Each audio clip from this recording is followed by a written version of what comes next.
നമസ്കാരം.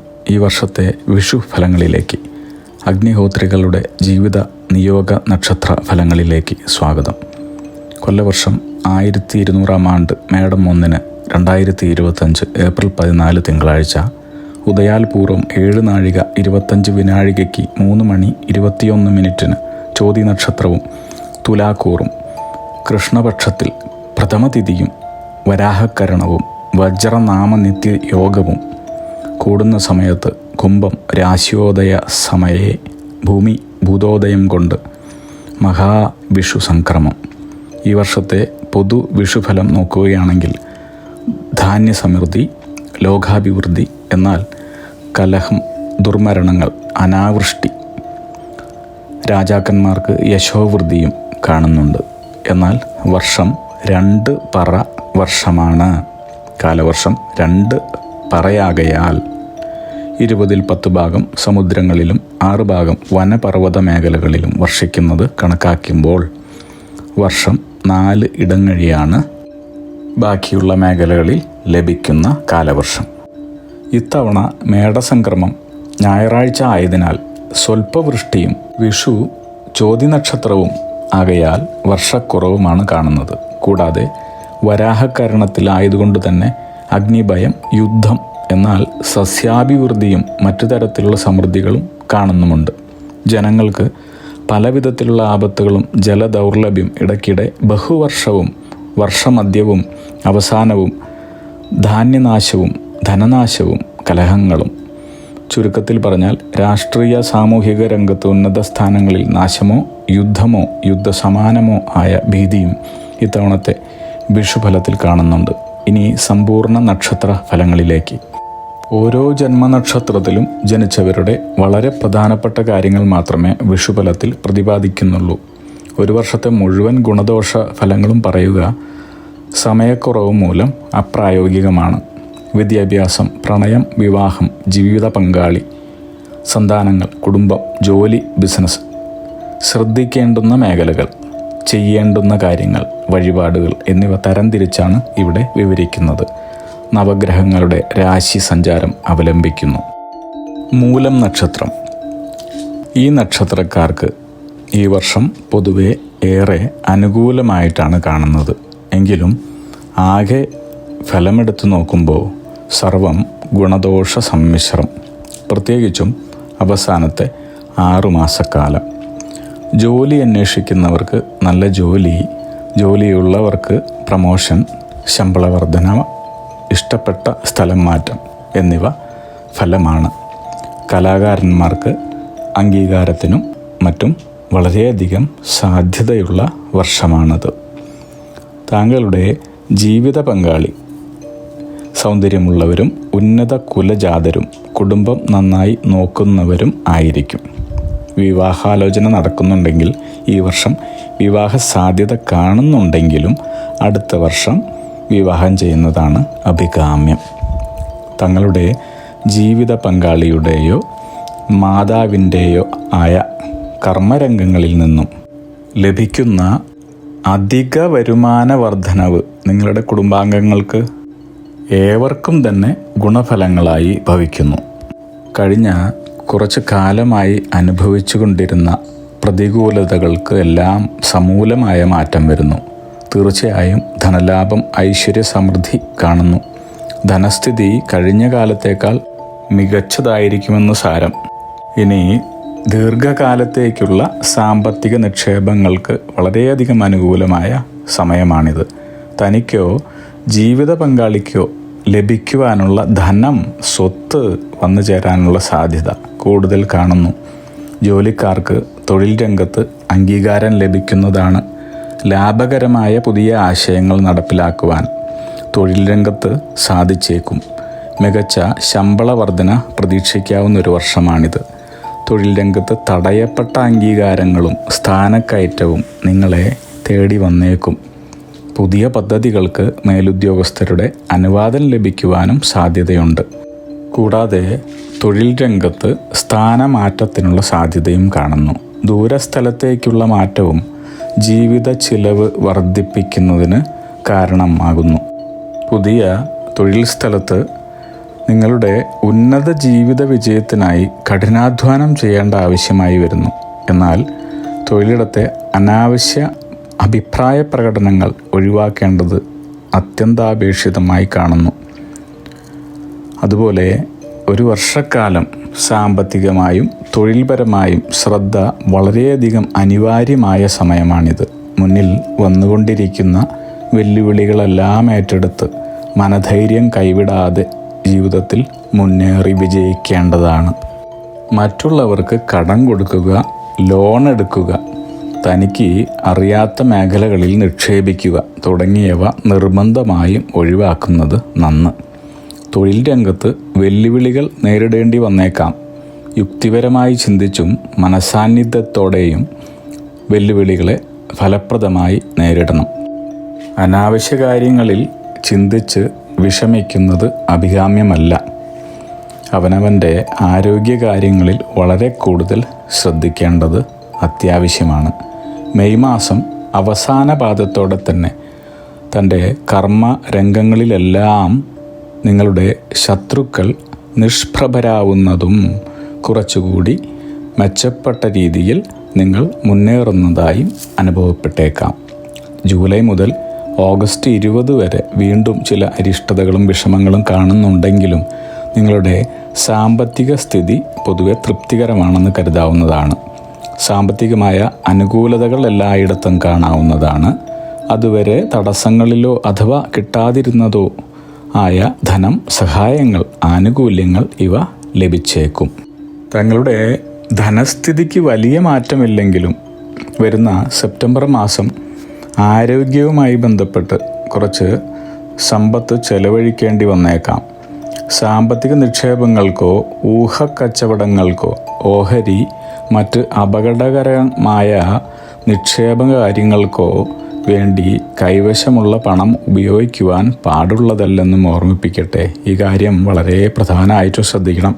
കയ്യിലുള്ള പണമെടുത്ത് ഊഹക്കച്ചവടങ്ങളോ ഓഹരി തുടങ്ങിയ അപകടകരമായിട്ടുള്ള നിക്ഷേപ കാര്യങ്ങൾക്കോ ഉപയോഗിക്കരുത്. ഇനി അടുത്ത പ്രധാനപ്പെട്ട ഒരു കാര്യം കൂടി നിങ്ങളുടെ ശ്രദ്ധയിൽപ്പെടുത്തുകയാണ്. നിങ്ങളുടെ ആരോഗ്യകാര്യത്തിൽ ഒരു പ്രത്യേക ശ്രദ്ധ ഈ വർഷം മുഴുവനും പുലർത്തേണ്ടത് അത്യന്താപേക്ഷിതമാണെന്ന് പറയാം. അസുഖം ബാധിച്ചവരാണെങ്കിൽ കൃത്യമായ ഔഷധ സേവയും വൈദ്യസഹായവും തേടണം. ഇനി നിങ്ങൾക്ക് മറ്റു കുടുംബാംഗങ്ങൾക്കോ ഒട്ടും അസുഖങ്ങൾ ഇല്ലെങ്കിൽ പോലും, ഒരു അസുഖങ്ങളും കാണുന്നില്ല എങ്കിൽ പോലും കൃത്യമായ വിദഗ്ധ വൈദ്യപരിശോധന നടത്തി, ചെക്കപ്പൊക്കെ നടത്തി ആവശ്യമായ ചികിത്സ തുടങ്ങാവുന്നതാണ്. വ്യായാമങ്ങൾ, യോഗ തുടങ്ങിയ ജീവിതശൈലി ശീലങ്ങളും കൃത്യമായി തുടങ്ങുകയോ പാലിക്കുകയോ ചെയ്യേണ്ടത് അഭിലഷണീയം. ഓഗസ്റ്റ്, സെപ്റ്റംബർ മാസങ്ങളിൽ അനാവശ്യ പ്രശ്നങ്ങളിൽ ചെന്ന് ചാടാതിരിക്കുവാൻ ശ്രദ്ധിക്കണം. മറ്റുള്ളവരുടെ കാര്യങ്ങളിലുള്ള ഇടപെടലുകളിലൂടെ നിങ്ങൾക്ക് വളരെ ദോഷകരമായ കാര്യങ്ങൾ സംഭവിക്കാം. അതുകൊണ്ട് തന്നെ വളരെ ശ്രദ്ധിച്ച് നിങ്ങളുടെ കർമ്മരംഗത്ത് തുടരുന്നതാണ് ഗുണകരം.